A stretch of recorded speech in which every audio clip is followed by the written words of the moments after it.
can I get your understanding on this? What do you think is happening here? What do you think is motivating these people? Do you think it's just a lust of power, or do you think there's something bigger, deeper? Do you think there's like a deep state that are organizing and facilitating all of this? How do you quantify everything from your kind of perspective on the inside? So here's the thing, right? Politicians, some of them, maybe half of them, love being on TV, love having their name up on the screens and being the talk of the town and going to fundraisers. And the way you do that is you sensationalize whatever work is before you and you take credit for it.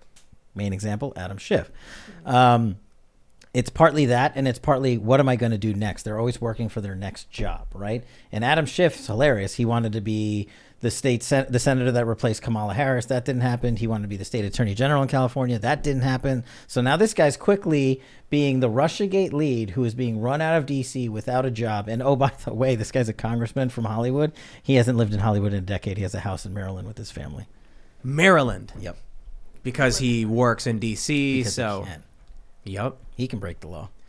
So when we look at what the FBI's been doing, right? So withholding evidence, targeting journalists. I don't know if you had any insight in that stuff, but Luke brought this up. A lot of people like to mention the deep state or the administrative state or the bureaucratic state. How would you describe it? I think it's fair to say that there is something there. Yeah, sure. I mean, they were working in collusion, all of them. Yeah, like in line. They were pushing the same agenda, the same talking points, the same narrative. It was perfectly But organized. tell us about it from your perspective. Sorry, I didn't bring it all together. So it's the politicians, it's the media, and it's this quantity of the deep state. And I don't want to give it too much meaning. There is a deep state that's working with these politicians, these rogue politicians, right? Remember the whole whistleblower for the Russiagate hoax that led to Trump's impeachment on Ukraine? That was perpetrated by, of course, none other than Adam Schiff and company. And he used the media to say, check out this whistleblower. He's got the keys to the kingdom. We're going to prove Trump needs to be impeached. That whistleblower ended up being someone in government. Right. In the intelligence community, right? And they combine the forces of the political realm, the media realm, and one or two and big tech. Because if we say his name, this stream will get pulled. Not going to say his name, but I'm going to talk. No, but that's how serious it is.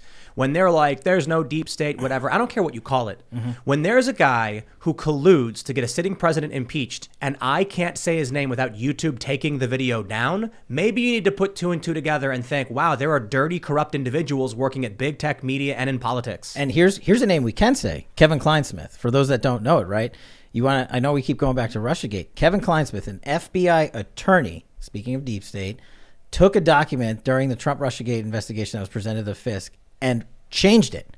He literally changed it. The target of the search warrant was Carter Page. And he literally, the information was Carter Page was assisting other government agencies in the United States of America. You know what he did? He literally doctored the document to say was not. Yes. Yeah. This guy lied, got caught by John Durham, is a convicted felon now. And this is why people think there is a deep state, because clowns like that can think, I'm going to get away with this because I got the political top cover from the likes of Adam Schiff. The media is going to love me and hero me, and somebody's going to give me a big contract, and he goes on to be a convicted felon. But there are way bigger fish. Way bigger. And he gets thrown under the bus because who is he? Kevin Kleinsmith? Yeah, he's some mediocre FBI attorney. And that's what I tell people. I'm like, do you think this guy perpetrated the biggest hoax in American history on his own? What about the meeting with, was it Comey, Sally Yates? The 25th thing? Or? Yeah, Obama was there too, wasn't he? Oh, no, that was right before Trump got in. I think that's what we're talking about. They all met together, and Comey, there was the letter. He was taking notes. Yeah, and Obama's like, do everything by the book, I think was the message. And Susan Rice was in that meeting, and she wrote this classified email that took me 2 years to declassify. And when it finally came out, it showed that basically they were trying to set up an incoming president. She basically wrote herself an email exonerating herself. Yeah. I didn't do anything wrong. Right. All these people did. What do you think about Chuck Schumer's comments when he kind of gave a veiled threat to Donald Trump, saying that if you mess with the intelligence agencies, they have 7 ways to Sunday in order to get back at you? I mean, that was a big statement. A lot of people were wondering, what does he mean by that? He's very connected to, of course, the Intelligence Committee. Mm-hmm. So he has a lot of play and a lot of sway. How was your kind of reaction to that? I'm offended. Yeah. I mean, as a guy who was in the intelligence community, who used it to target terrorists around the world, I was a deputy director of our national intelligence community, right? As a guy who ran and said we should focus on threats that matter, Iran, China, Russia, terrorists, bringing home hostages, things that matter to the president. To say that we're going to then threaten to take these guys off mission to target people who colluded with Russia is offensive to me and everybody that I worked with. And I know there's a lot of people that are still in government that feel that way because I'm still friends with them. But when you have one of those most powerful politicians in America say that, it only weakens our apparatus. And you know what we're focusing on now? Joe Biden goes to G20 and he's talking about the weather. Yeah. You think there's going to be some kind of national divorce or dissolution of the United States? A lot of people. I know, man, and I guess maybe I'm in love with the idea of America too much. That I can see that happening. Being a son of an immigrant, actually, my dad actually fled a genocidal dictator and lived the American dream, and then watched his son go work in the White House. I think maybe that ride has given me too much faith in the system, and I'd still like to think that it'll succeed. I don't like to be too pessimistic or black-pilled, as it were, but like everything we talk about, the story about these corrupt individuals pushing these lies for years and getting away with it, for the most part. We'll see how many of them are going to get continually get indicted. And then you have just the culture conflict, the culture war itself. You have the different states. Joe Biden says, he comes out earlier this year, like, we're going to need more mandates, clearly not talking to red states, where Texas and Florida were doing the exact opposite. You got the report out of last year from the Boston Globe that John Podesta, what was he, the head of the Hillary campaign back in 2016? Yep. Said they reported he encouraged the West Coast to secede from the Union in the event Donald Trump wins. Look, man. I know, you're right. Look at Virginia. The Republicans swept this off-cycle election really, really well. We had a trucker in New Jersey. This is the best. Spent $153 and beat the incumbent Democrat who's refusing to concede, saying like, no, I'm not going to lose. This trucker is like, oh, wow, I guess I won. People were so anti-establishment at this point. They're so anti-Democrat. They're like, I'll vote for literally whoever the Republican is. So come 2022, Republican tsunami. Come 2024, another Republican presidency. Are the Democrat operatives going to be like, oh, all that stuff we said about wanting to secede, we've changed our minds now that we've lost? No, they're not going to do that. They're just going to have the media carry their water again and just like shift topic and say, we never said that. This is what we're focusing on now. Yeah. China, Russia, Trump, the Trump-Russia collusion narrative 2.0.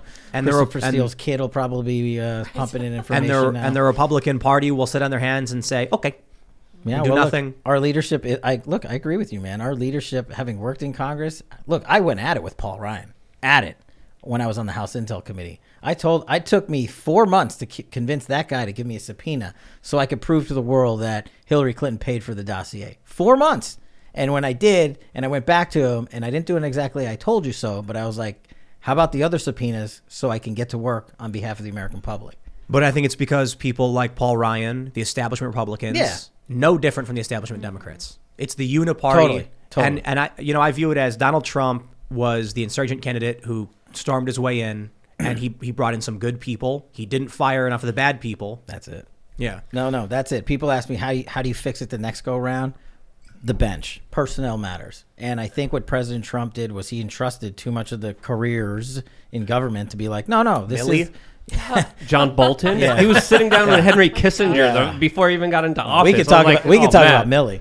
But I think they learned their lesson, and I think they know. And the bench exists. The bench exists of people. And when I came into it, I wasn't a political guy. And Trump is not this like neoconservative, guy. He's basically like New York in the Democrat? middle. Yeah, I mean that, and I grew up with the guy in New York, so I got it. I understood it. Well, he flip-flopped between like a globalist and a patriot, which he even called himself that. But to kind of continue the conversation, we talk about the media a lot. How do you view the media? Do you see them as kind of these vultures, these kind of energy vampires, these kind of demons, smear merchants, or do you not see the them, Tim Pool show?